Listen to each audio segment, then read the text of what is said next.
Hello guys, আজ আমি আবার নতুন একটি লোগো নিয়ে আসলাম আপনাদের মাঝে। তো শুরু করা যাক।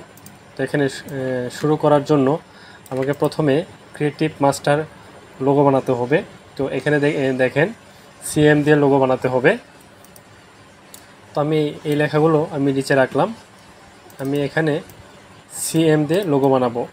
তো এইখানে আমি প্রথমে সিএমটা রাখি। এখন কিভাবে লোগোটা বানাবো আমি একটু চিন্তা করে রেখেছিলাম। আমি পলিগন দিয়ে লোগোটি বানাবো।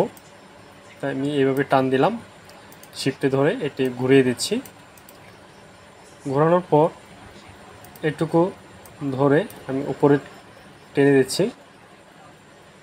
ওকে, ঠিক আছে, এটুকু সামান্য। ওকে, তারপর এখান থেকে আমি একটা রেক্ট্যাঙ্গেল টান দিচ্ছি। এটা আরেকটু নিচে নামা দিতে হবে। ওকে, তারপর সবগুলো একসাথে ধরে অ্যালাইন করে আমি এখান থেকে মাঝখান থেকে কেটে দিচ্ছি। ঠিক আছে, কাটার পর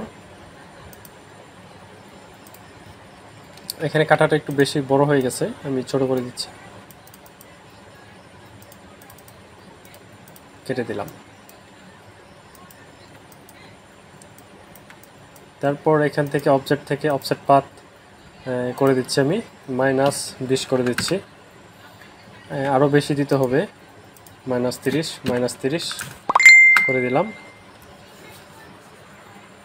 -30 এখানে -35 করে দিলাম, সবচেয়ে বেটার হবে। আমি এখান থেকে -35 করে দিলাম। তো সবগুলো ধরে ডিভাইড করে দিচ্ছি, ডিভাইড করে আনগ্রুপ।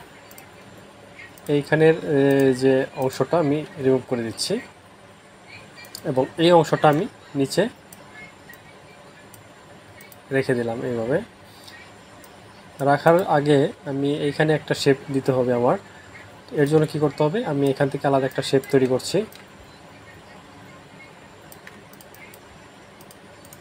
আনগ্রুপ এখানে রাখি। ওকে, এটুকু রাখার পর আমি এখান থেকে ডিভাইড করে দিচ্ছি। ডিভাইড করার পর এই বাকি অংশগুলো যেগুলো আমার প্রয়োজন নেই সেগুলো আমি এখান থেকে রিমুভ করে দিচ্ছি। এখান থেকে সবগুলো আমি রিমুভ করে দিচ্ছি। ঠিক আছে, রিমুভ করার পর এখান থেকে আমি অ্যাডজাস্ট করে দিব, শুধু এইটুকু ধরে, টুকু ধরে। এখানে দেখেন এম হয়ে গেছে, এইটুকু আমি মাইনাস করে দেব, সি যাতে আমাদের সির মতো লাগে।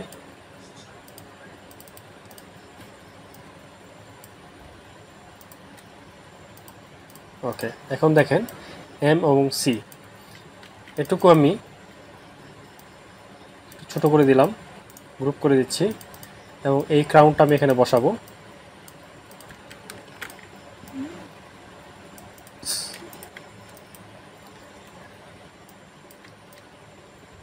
ক্রাউনটা বসানোর জন্য আমাকে এখান থেকে অফসেট পাথ করতে হবে। 10 করে দিলাম, 10 করে দিয়ে 10 বেশি বড় হয়ে যায়, 5 করে দিচ্ছি, 5 করে অ্যাডজাস্ট করে দিচ্ছি। অ্যাডজাস্ট করে এখান থেকে আমি এটা কেটে দিলাম। ঠিক আছে, এখানে দেখতে পাচ্ছেন এখানে কিছু ফল্ট আছে, সেই ফল্টগুলো আমি ঠিক করে দিচ্ছি। ওকে, এটুকু আমি ঠিক করে দিলাম। এখন দেখেন এটা সুন্দর করে বসে গেছে। তো এইখানে আমার এই লোগোটি আসলে কমপ্লিট। কন্ট্রোল জি দিয়ে গ্রুপ করে দিচ্ছি। এখন আমাকে এটুকু ক্রিয়েটিভটা উপরে রাখতে হবে, মাস্টারটা নিচে রাখতে হবে। এর জন্য আমি নিচে দিয়ে দিচ্ছি, কাট করে নিচে নিয়ে নিলাম। এখন এখান থেকে আমি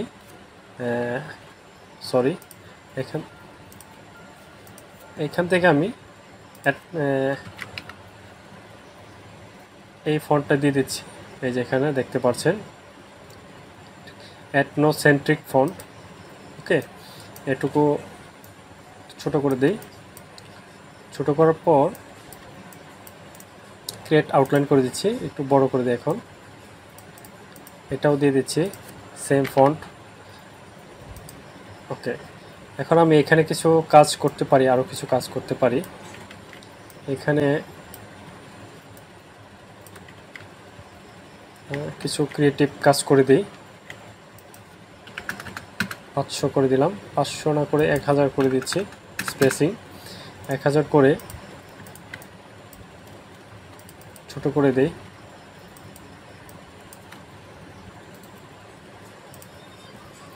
ছোট করে এখান থেকে একটি রেক্ট্যাঙ্গেল টান দিব। টান দেওয়ার পর সবগুলো ধরে এভাবে একটু অ্যালাইন করে দেখি সবগুলো ঠিক আছে কিনা। একটু নিচে একটু আলাদা কালার দিয়ে দিব যাতে আমরা বুঝতে পারি।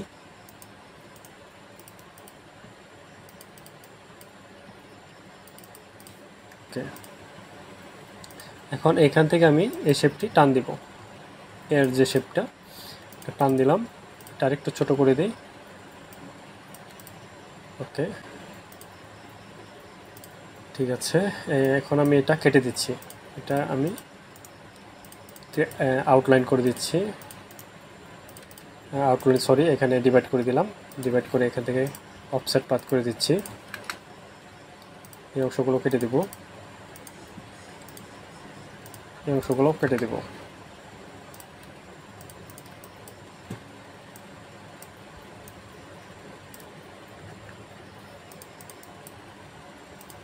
কেটে দিলাম। আমি ফন্টটুকু আমি শুধুমাত্র একটু ক্রিয়েটিভ করে দিলাম এবং এই অংশটা আমি এখান থেকে মিনিমাইজ করে দিচ্ছি। ঠিক আছে, তো এটুকু আমার কমপ্লিট। এখন আমি এখানে কালার দিব। আমি একটি কালার দিচ্ছি, আপাতত অরেঞ্জ কালার দিচ্ছি। এটুকু আমি ব্লু কালার দিচ্ছি। লাইট ব্লু দিতে হবে আমাদের, লাইট ব্লু। ওকে, এখানে দেখতে পাচ্ছেন আমার ফন্টটি কমপ্লিট।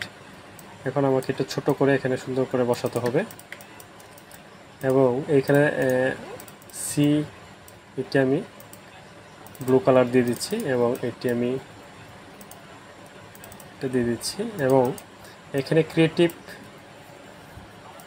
এখানে আমি ক্রিয়েটিভ বলতে ক্রিয়েটিভ মাস্টার, তো আমি এটাই ক্রাউন দিয়েছি এই কারণ ক্রিয়েটিভ এবং মাস্টারের মধ্যে একটা কম্বিনেশন করে আমি ক্রাউনটা দিয়েছি। এটুকু দেখেন আমার এখন সুন্দর লাগছে। তো এটুকু আমি ধরে মুকআপ করে দিচ্ছি। এটুকু আমি এখানে গোল্ড কালার একটি মুকআপ দিয়ে দিচ্ছি।